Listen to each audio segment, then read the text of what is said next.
The landscapes of our lives are for learning, where experience is our teacher. When we gather together to share our resources, we are destined to love and thrive. Good morning, Pierre.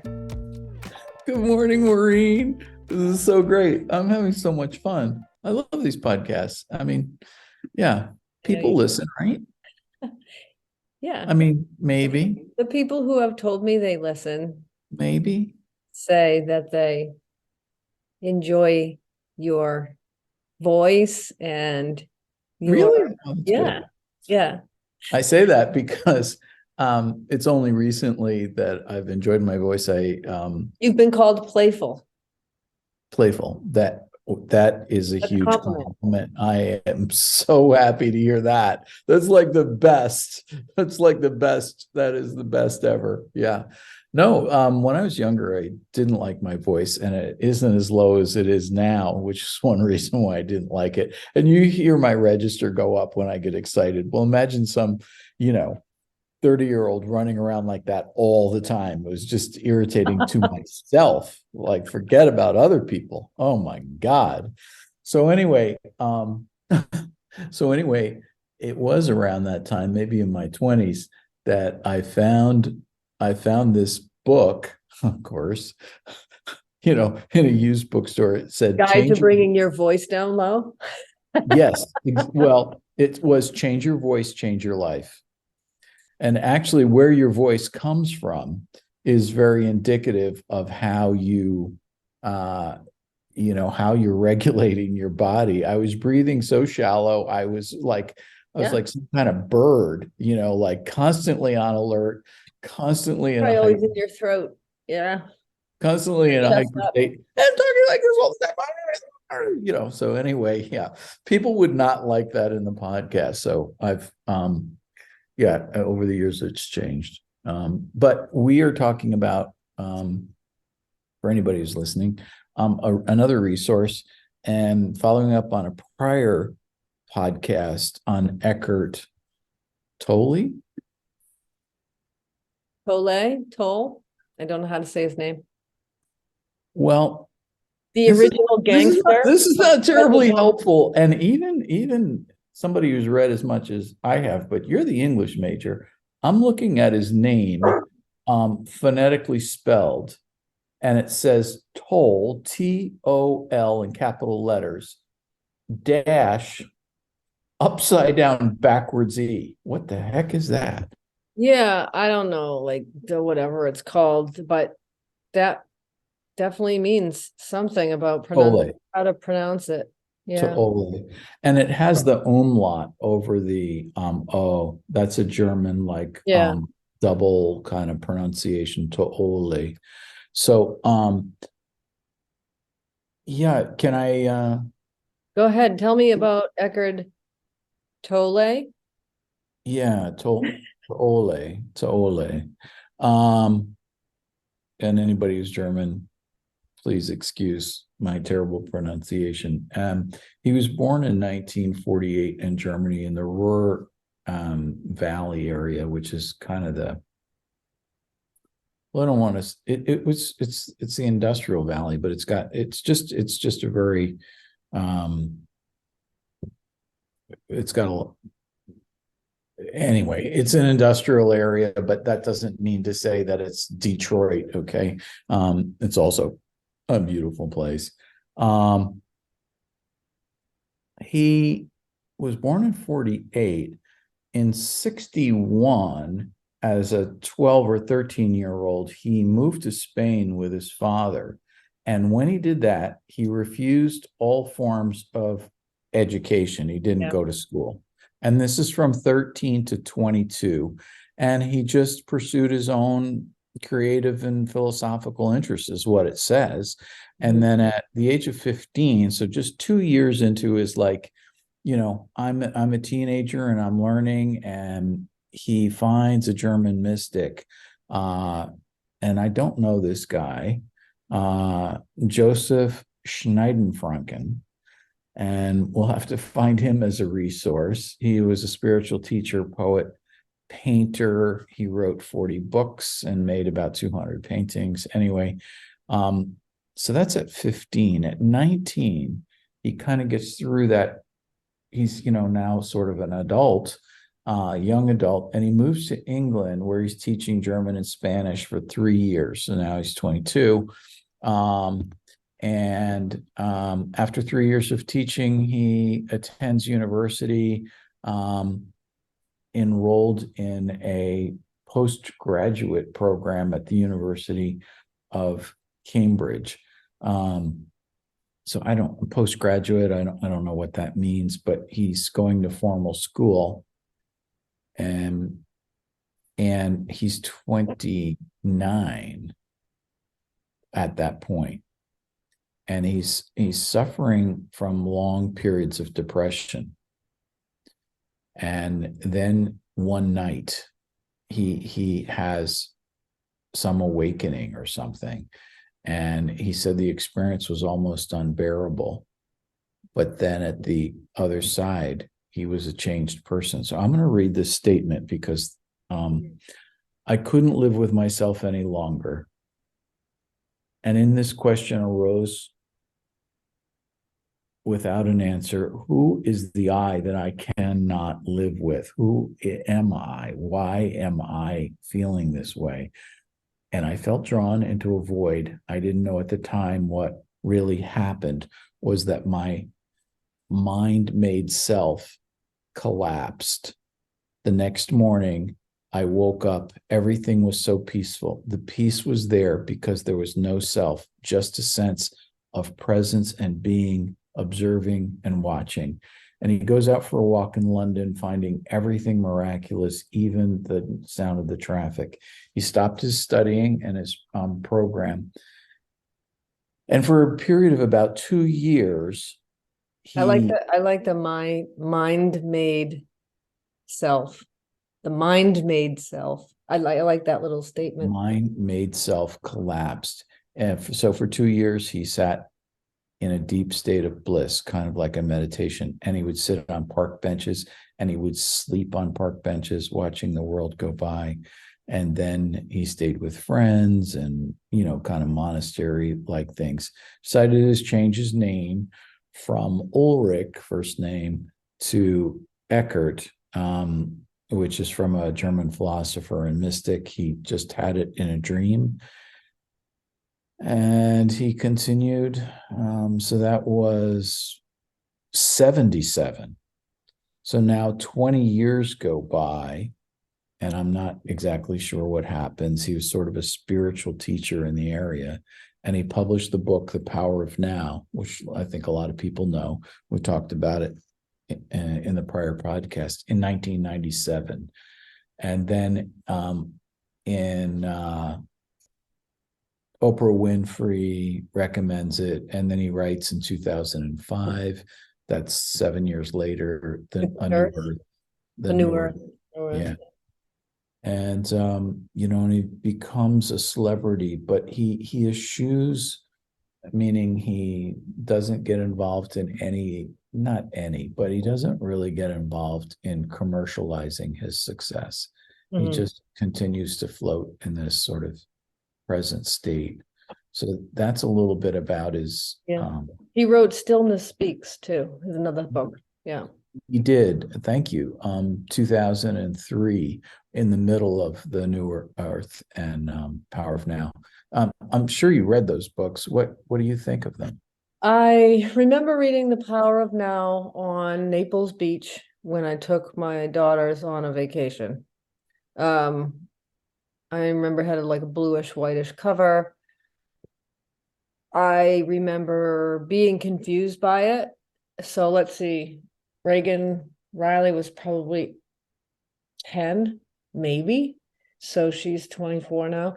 So it was 14 years ago. So 2010, 2009-ish, 10-ish, which was prior to kind of like learning about Buddhism and Zen and yoga. Is all pre kind of yoga for me. So I was confused by it. You were confused by the present moment. That was my first exposure to this, the present moment, the power of now, being in the present. And I remember rereading it because I was confused by it. I didn't quite get the self thing with the ego and then the observer, and I just couldn't wrap my mind around it back then. Maybe I did a little, I don't know, a little seeped in, but that's my memory of it anyway. It's interesting that you say that because I came to the book from a little bit different path. I had been doing yoga. I had been on you know, voracious reading and spiritual discovery journey. And when I got to the power of now, the reaction for me was, oh my gosh, this guy, He's who is, distilled I it. don't know. I don't even know who this guy is. Where is he from? And he just distilled it down Yeah. to this very, like you say, Well, accessible. yeah, exactly. And then it was hard to take in because it was so Profound. determinative. Yeah, like, hey, this now. Yeah, I'll tell you the thing I like about it. I just recently, maybe last year, watched a video, Dave Rubin, the Rubin Report. He interviewed him, which I thought was kind of funny that he was on the Rubin Report. But and we can put it in the show notes, how mindfulness can bring balance to your world. It's an interview for about an hour and a half with Dave Rubin. And that's where I learned his background, which you just gave. Mhm. And it said, he said, no matter what your personal circumstances are, you can wake up. Like there's no barrier to enlightenment. There's no barrier to waking up. It's accessible to everybody. No matter, you can't use the excuse of, well, I have this, that, or the other. I don't have this X, Y, or Z. No matter what your circumstances are, wake up. And I also associate with Sam Harris says the same thing. Yeah, go ahead. I also associate with Eckert Tolle, specifically Tolle, the idea that like he said, through the pressure of precariousness and challenge, that's how we become more conscious and more awakened.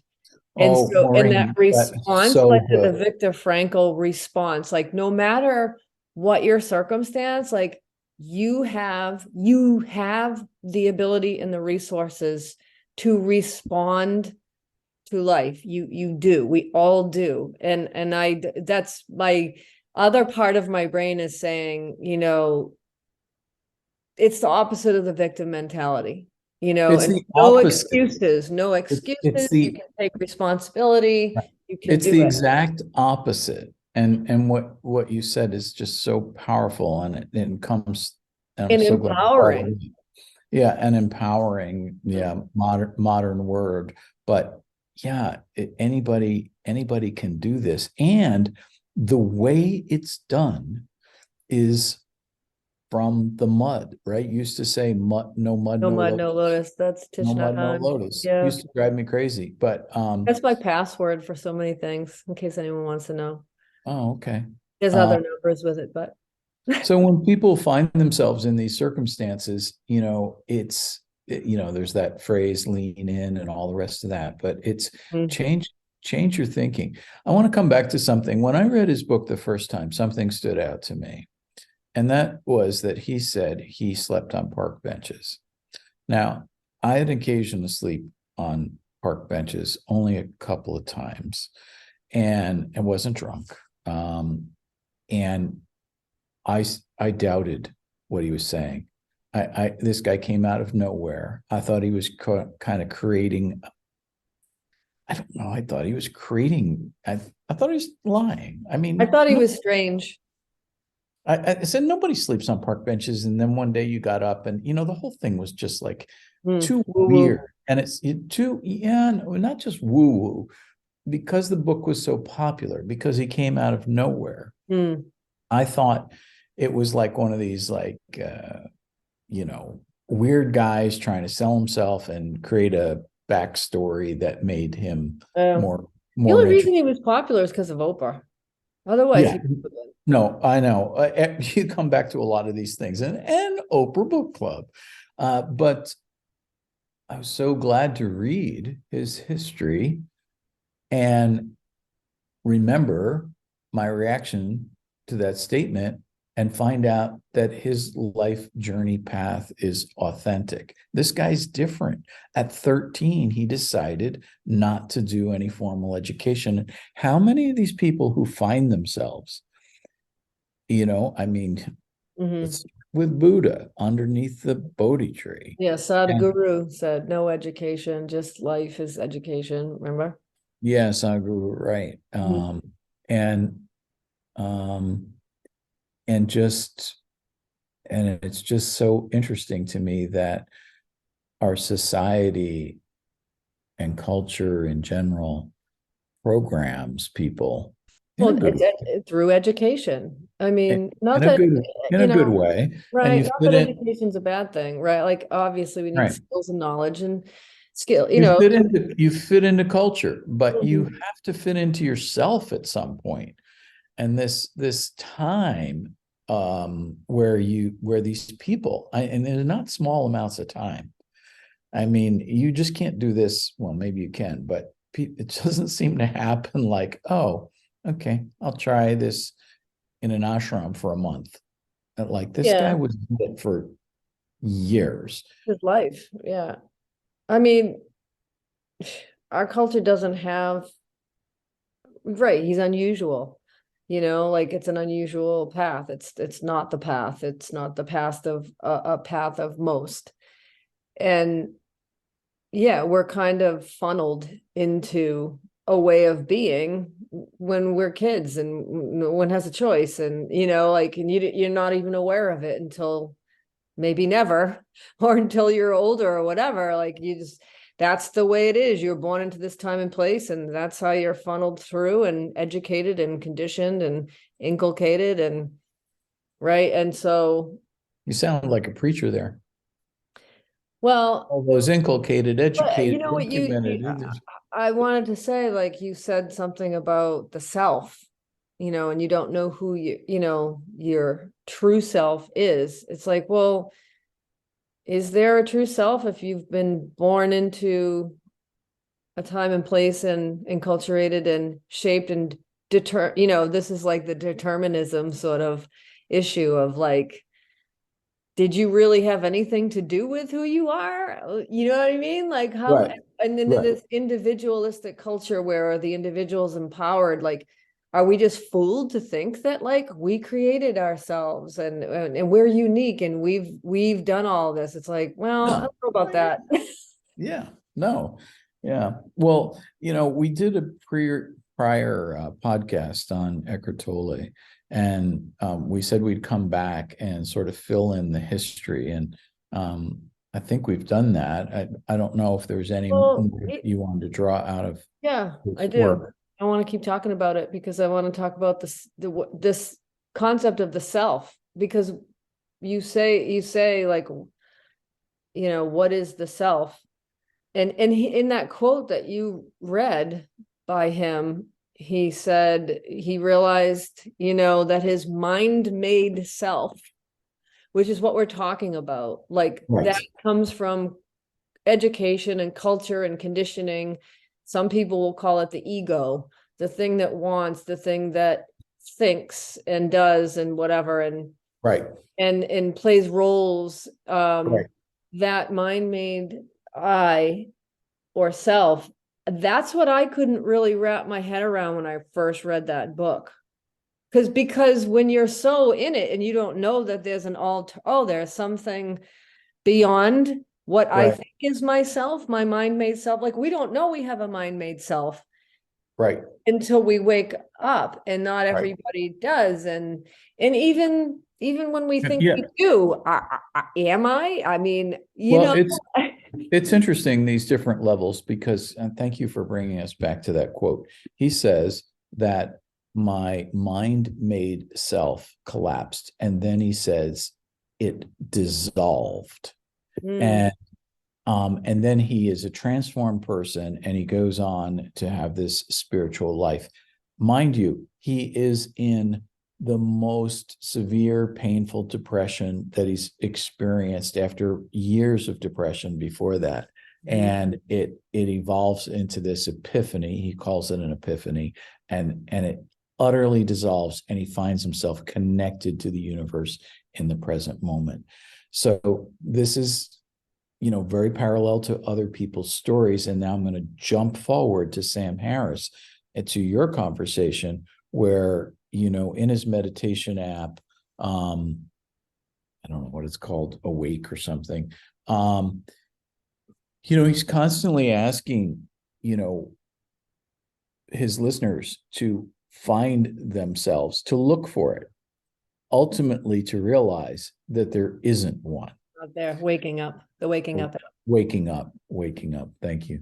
And so, this is the journey that we're on together through your landscapes of learning and pulling in all these resources. And, we feel like they're connected, and, it's just, I love these podcasts, the way they are connected, and we're drawing the threads through it. From the last time we talked about him in that little video that I had sent you, and we talked about Eckhart Tolle, he said a greater part of unhappiness arises through a dysfunctional use of your mind, not so much the circumstances of your life, which I feel like that quote combines the two things that we just finished talking about, is that circumstances don't have to determine whether or not you can awaken and transform, and that getting to know your mind, and that it's, seeing the dysfunction of the mind-made self, right? And this might help people because it's it's that's the value of meditation, is to try to understand your own mind. I was just going to say, I've been meditating a lot. And when I was not meditating a lot and younger, and just, I considered my mind, kind of like things coming from inside of it. I was thinking, and there was a center, and there was a self and whatnot. In meditation now, that was me? It was me, but it was also, Deep thinking. it was just how this all worked. Like, stuff was happening and I was generating it, and I felt pretty good about it because I was thinking about cool stuff, or because you thought it was all coming from you, some whatever you define, it was coming from you inside. The distinction that I want to make, that's practical, maybe, and helpful to people, because it's sort of a resource thing, is now when I meditate, and with Sam Harris's kind of help, I see my mind as a mirror. It's a flat, reflective surface on which experience and thoughts, just kind of appear. And then they, like, if you move the mirror, like it's something else. So I don't know if this is getting through, but it allows the center to not be there. And you realize these thoughts are just generated from whatever they're generated. And it's really just a surface that they alight on, like a mirror that you see, and then the mirror turns in a different direction and you see something else. They're not real. They're just part of this moment, and the center is starting to, and the problems come up when you attach to those thoughts and think they're real, and that's the delusion, right? And that's the delusion. It's interesting. It's hard. I think it's hard for people to understand, just like I feel like it was for me back then when I read this stuff. It takes a bit to try to intellectually understand it, but then also to experience it through meditation or yoga or some meditative practice. Let me just The jump two on things that. come Let, together. let, let me just jump on that because it's been my life story. You said it takes a little bit to intellectually understand it. Me too. Absolutely. But here's the thing. When you try and intellectually understand it, you're sitting in the center of your brain, Right. working that brain muscle to do this. And in fact, the awakening, the dissolving is to get out of the center and just be an observer of this phenomenon. And then that intellectual goal that you were seeking drops on you like an anvil. Well, I haven't had that happen, but I have had the smoothing of the edges, the dissolving. That thing is. Yeah, no, and I think funny reading The Power of Now in 2010, and I didn't understand it because I was trying to understand it intellectually, and I hadn't had any experiential connection or experience with it. And then I started yoga in 2012, and I had been meditating and got initially involved with that before yoga, but then it was kind of cool because I was overwhelmed. I was surprised and delighted by the fact that I had some sort of a transformation that was embodied. It was through an embodied everyday practice, which I didn't expect. I thought I was doing yoga just as exercise. And so then the reading and then the intellect, understanding it was visceral and intellectual. How many times Right. has that story been repeated? I thought I was going into yoga and then you have this spiritual awakening. I think that's the genius of Bikram. Honestly, yeah, I wouldn't, sorry to interrupt, but I wouldn't even call it a spiritual awakening for me. From my experience, it was learning mindfulness. That's what I learned in yoga. And that's the power of now.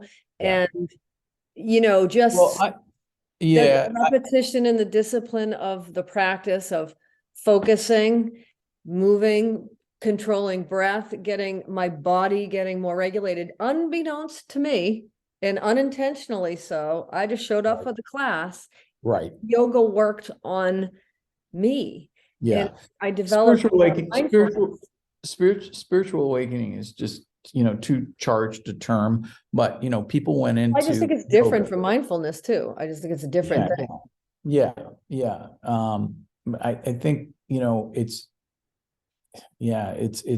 it's more than an exercise class is really, if I boil it down, and I think that's the genius of the Bikram's yoga, where the heat, the mirrors, and the repetition, you couldn't get away from yourself.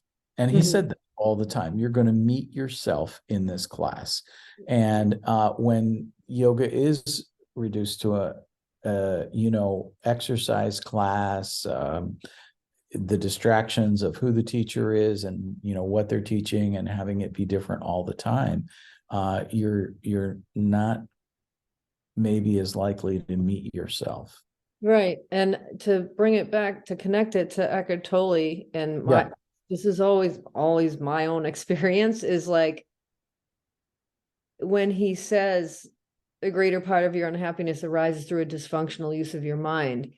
I discovered that through my yoga practice while focused, moving through the same asanas, listening to the same dialogue, connecting with myself, because that was available, that I realized I could watch my mind and observe my mental dysfunction and like learned about the way my dysfunctional mind was thinking, my thinking brain, that small self, and all the things it was concerned with and talking about and blah, blah, blah, blah. And I was like, what is going on upstairs? Like, is that me? And then I realized it wasn't me. It was just the voice and the thoughts. And so then you can start to kind of sift through. And it's profound when you It realize that is. I know. you're a I crazy know. like your thoughts aren't all real, and there are a lot of delusions up there. And so for me, that's when I recognized it, which is bringing it back to, if I read The Power of Now, I would be able to identify, would resonate, because within my own experience of myself, of my mind and body, then I learned what he was talking about in the book, what he was writing about, that I was trying to understand on an intellectual level. I was trying to decipher the sentences and the content of the words. Right.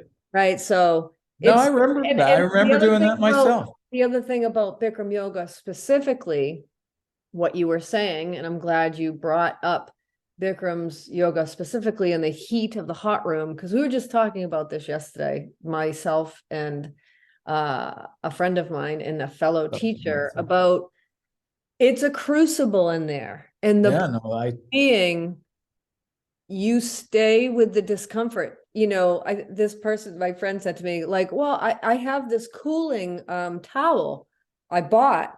You can use it in the hot room to cool off. And I laughed, and I felt bad because she was like trying to give it to me as like a gift. And I was like, that's the opposite of, like, no, I don't. Oh my gosh. You're not supposed to cool off in the heat and want that. You know what I mean? So I know. I stopped drinking after I spent many months, and this is deep into the practice, and counting the water droplets coming off of my nose, my elbows, everywhere, and calculating how much water was left on the mat. I came to the conclusion that I was not going to drink water. Had nothing to do with how much I was losing. It had to do with, where you were at. Hey, this is discomfort. Try to change anything. I'm going to take it to the next level. I'm not drinking water. Now, that was really hard. And I remember coming out of the hot room. Well, it's doing nothing when you're uncomfortable. It's not doing anything to cope with your discomfort, just to be with it. Right. Right. And I came out of the hot room, and then I would like go to the refrigerator and I would get a juice, and I would drink that. And I was like, oh yeah, I made it. A couple months go by, or whatever the time was, just sail out past the refrigerator, just increase your distress tolerance, your window of tolerance. And, that's it. And Eckart Tolle says, like, the challenges and the pressure is what leads to becoming more conscious. And Bikram said the same thing, like in the hot room, under the lights, under those circumstances, you will find your true self. You will see the true self in that mirror, not the one you were looking at when you first came in, and capital S Atman. And that's why it blows my mind. There is definitely a narrative out there of, do hard things. It does, it makes you stronger. It's the way to go. Lean in, like you said, all of these little self-help mantras and so forth, and that people are coaching with. And when people say, like, I don't understand why you would want to go exercise, like, why would you want to put yourself in pain? Why would you want to do anything that's not comfortable? Like, and there's just, the majority of people cannot wrap their head around it. But it's not only are you healthier, and it is biologically the thing to do to be healthier in your body, it's a key to a meaningful life. Like, and it's the road to awakening. It's much more than just, having a healthy, fit body. Well, I'm going to wrap this up. I'm really glad.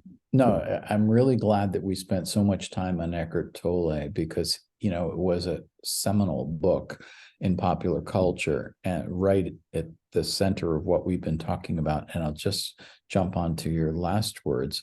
Why do people do this, right? And I think that what we're talking about and what's happening now is that there's a recognition that our health is connected. your body and your mind are working together, and then also the spirit. And there are ways that works better. And sitting on the couch eating Doritos and watching TV is not the way. I mean, you can read any spiritual book that you want, and you will not have people watching television, eating Cheetos, having spiritual experiences. Just doesn't happen. Yeah. And I'm finding what's true working with people who are suffering with depression and bipolar and psychosis and a lot of different challenges, poverty, eating Sitting on disorders. couches. No, I'm finding that the body, I'm so bad. the body is a big part of mood disorder. Feeding yourself with good food, moving, exercise, getting outside, doing hard things, taking on little bitty challenges, exposure, baby step at a time with lots of support, is the way not only to cure the disease or the disorder. To me, it's also, I'm always talking about, who do you want to be? Who do you see yourself as? Right. And what steps you need to take to get there. Like, what is the meaning of your life? Like, you have to have a reason to get off the couch and stop eating Doritos. But the conversations always come down to the big picture of what matters to you? Where are you going? How do you want to live this life? We don't know why we're here. We don't know how long we're here, but we're here, and we're suffering. But what will make it worth it? Like in acceptance commitment therapy, it's always about like values, establishing values, and then goals and behaviors that align with that. That's your life. So I'm saying, it's easy to say, like, come on, guys, like, get off the couch, stop eating the Doritos and watching TV, and go out and move and eat better, and you'll feel better and you'll have a better life. But like, it is connected to your life. That those behaviors are connected to a bigger spiritual picture, I guess I'm saying. Like you were saying, the mind, body, and spirit.